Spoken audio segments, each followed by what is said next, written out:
There was a lady that was just coughing constantly, and I guess they are coming to get her because she had respiratory issues.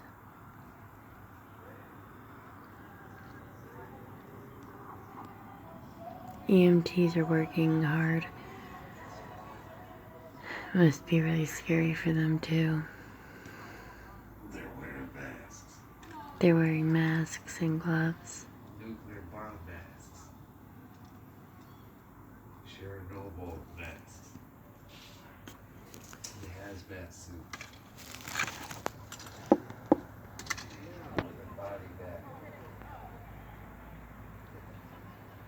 He's joking. He's just trying to be a jokester.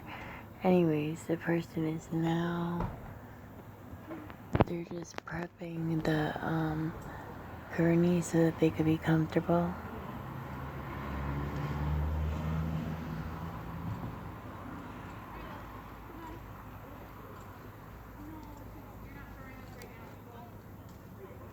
Got the cops here too.